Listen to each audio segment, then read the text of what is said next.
In addition to that, I think that the governor has, from a construction point of view, thought long and hard about this plan. From a construction point of view, I think he put together what he believed to be the priorities to move Connecticut forward in transportation, and all of that is significant because I don't think that's been done before, other than a year to year or every 2 years.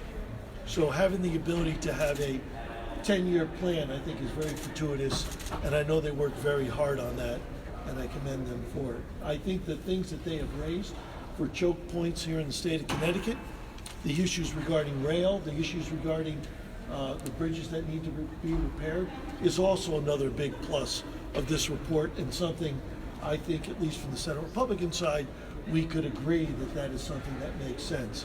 The issue comes down is how to finance this thing. And that's where the rub probably exists.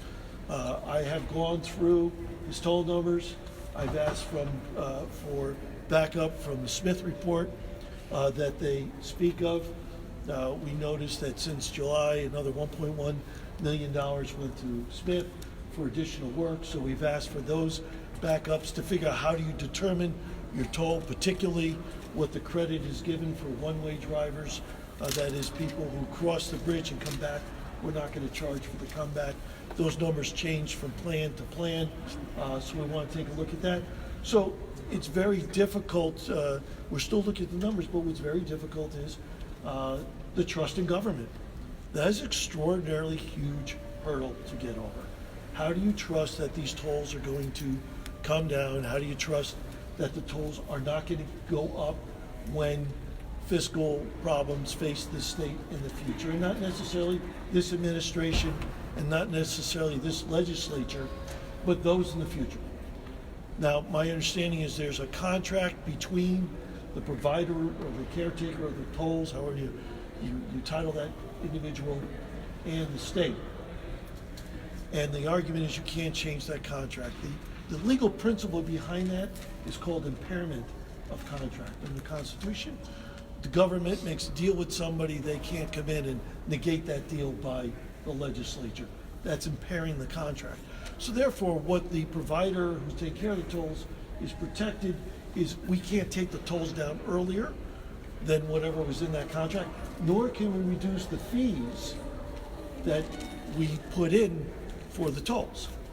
But what you cannot protect against is leaving the tolls there longer or going up. And the reason is because the person is not impaired, and I doubt realistically if a person who has a contract would ever argue, no, how dare you leave the tolls for 5 more years, or how dare you give us more money. It's just not our reality. So once again, it comes down to trust of government. That's a huge hurdle for my caucus, for me, and I think for people across the state. That's the problem. There are other problems with the toll issue that we think long and hard about that raises concerns. There are some other plan problems we think that need to be tweaked. There's some problems when you talk about $21 billion, how that breaks out over 10 years. There's some issues there that we're going through on a little deeper dive. And OPM has been great with getting us back to questions that we're asking, getting us the answers back. I've been very helpful in getting us back. But there are significant challenges with this plan. That's not to say the total plan, but that is to say particularly the toll portion of this plan is a significant problem. Is that make or break for your caucus? That obviously nobody in your caucus is committed to tolls in any form, but is that a baseline thing that you would have to be assured that they would be of a time certain, 10 years or whatever? Well, I think that that's a factor that would go into looking at this plan maybe differently. I don't know what that is that can be to shorten it up, and I've tried some legal research and I've talked to some folks. I cannot figure out what that document would look like, if it even could exist. So that is a big impediment, Mark. So that's a difficult one to really get over. How about permission with the feds? Because there is there's a complex relationship there, and there's a specific authorization under which they would put up these tolls to maintain these bridges. So would that possibly be an answer? Build America, those guys have been terrific.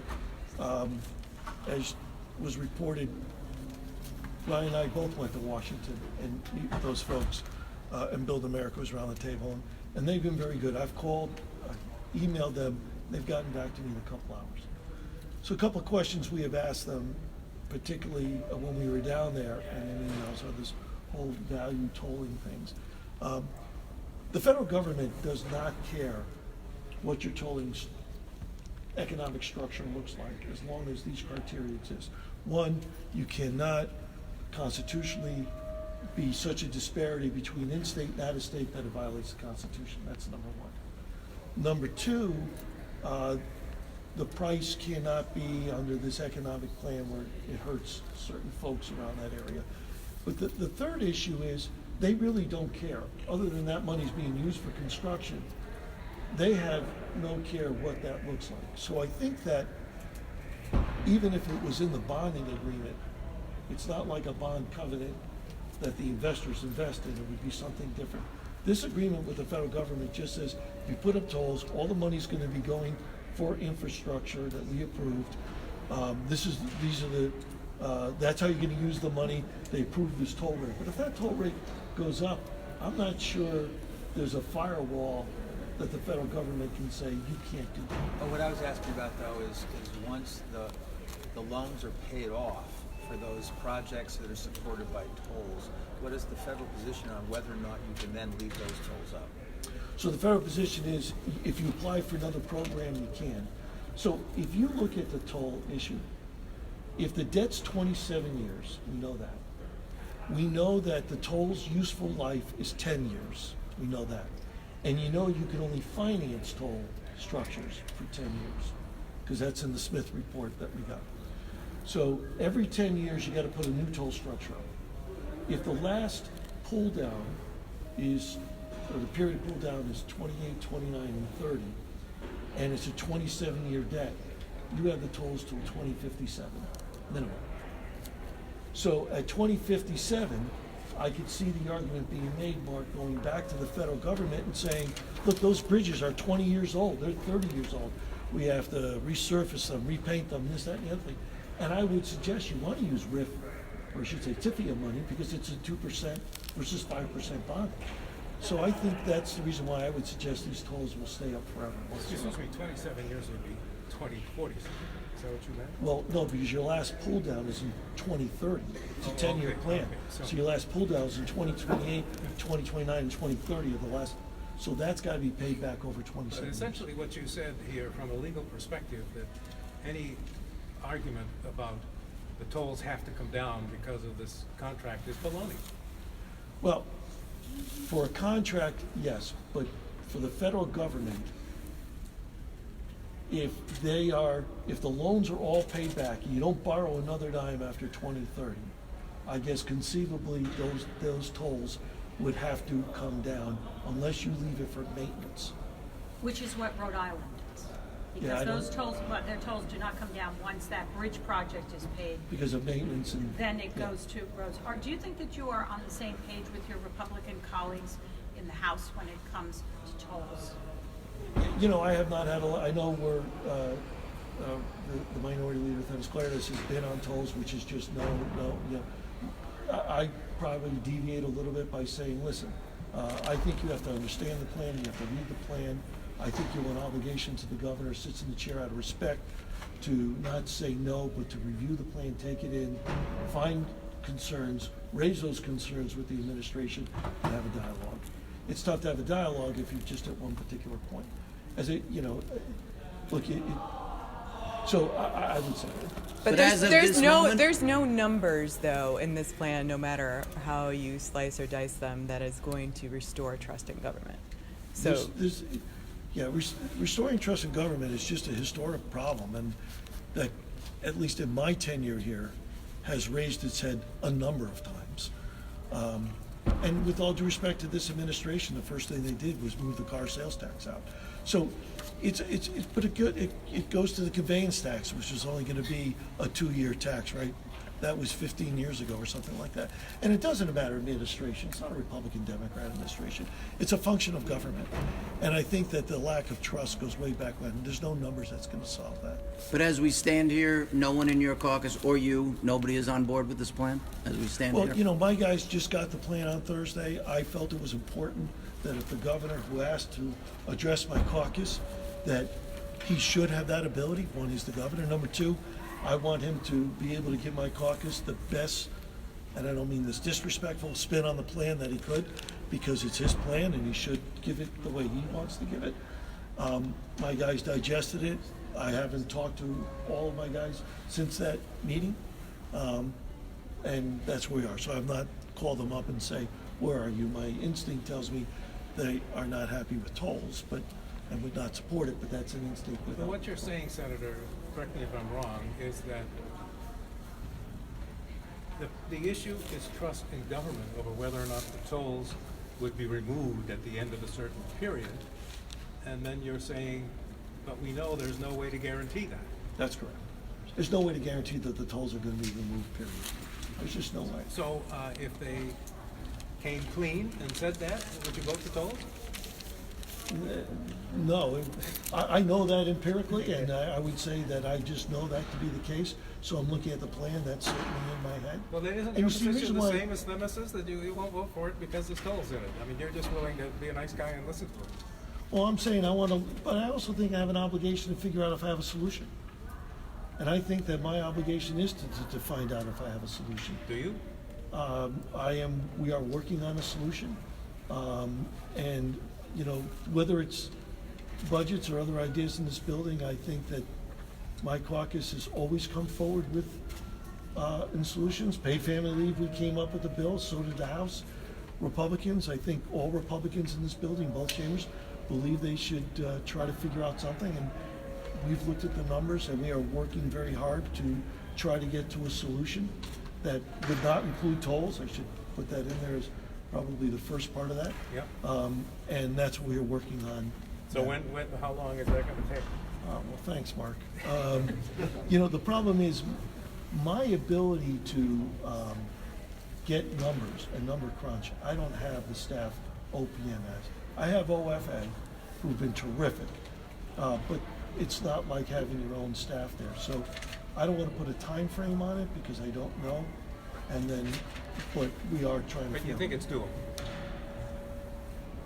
I think there's a pathway. Yes. What does the governor think about that? In other words, have you told the governor that he's got plan A, you got plan B, and this is going to be plan C minus when you put these all together? Is the governor on board with that or First not? of all, I would object calling my plan C minus. But I think the point is that I have asked the governor and through Ryan Drasowitz, if we come up with an alternative and the alternative does not include tolls, will that be a non-starter?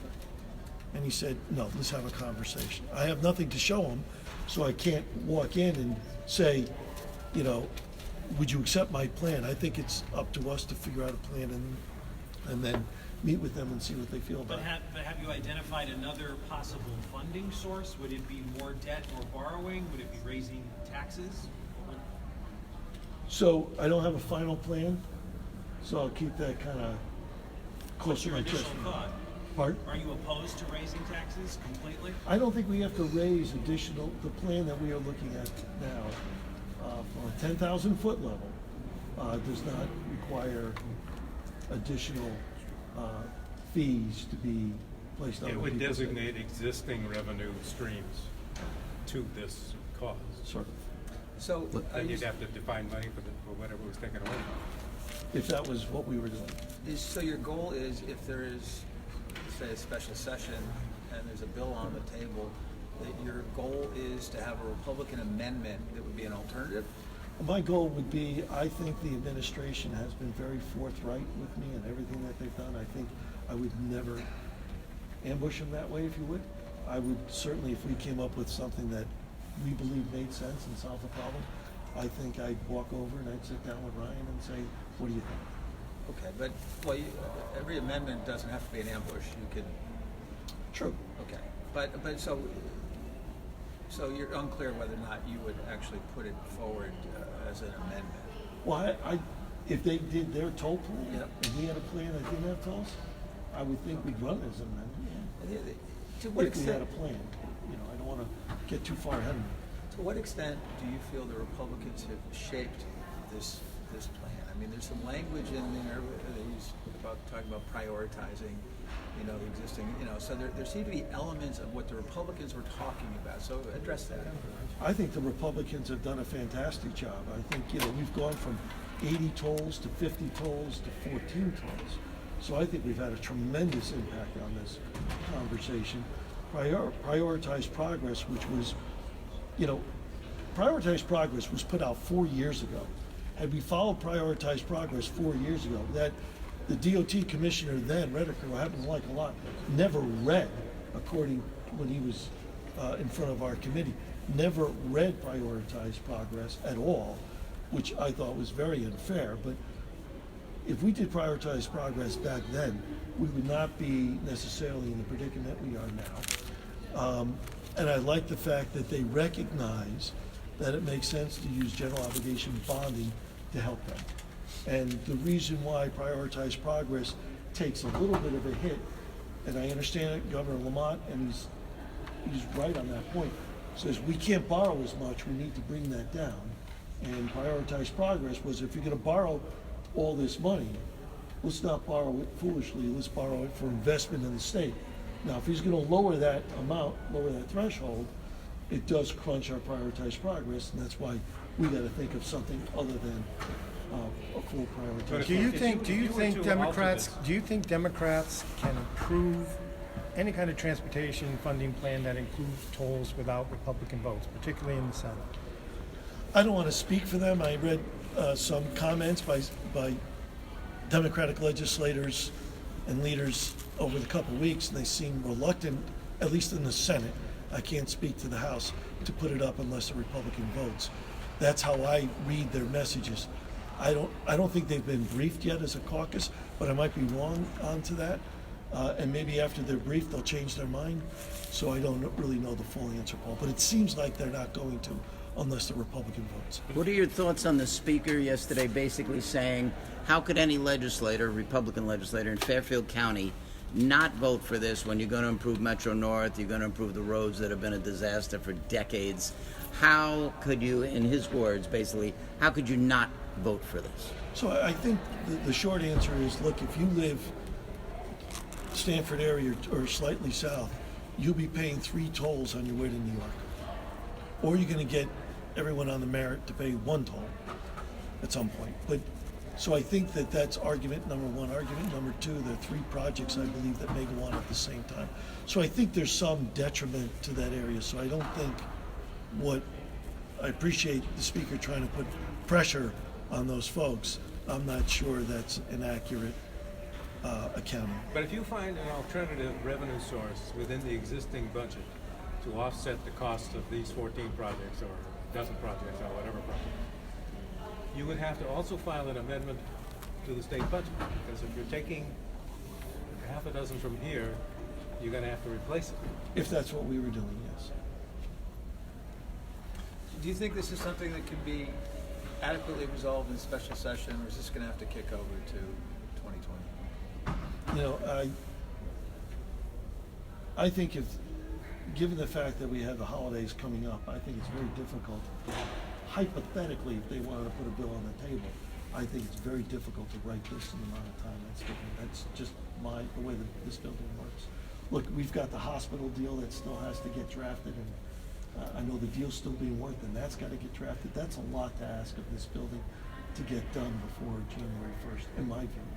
So nothing surprises me in this building either, but I think it's Plus the tip wage bill plus a tip wage bill that I'm not exactly sure where that is. and the bonding package. Potential.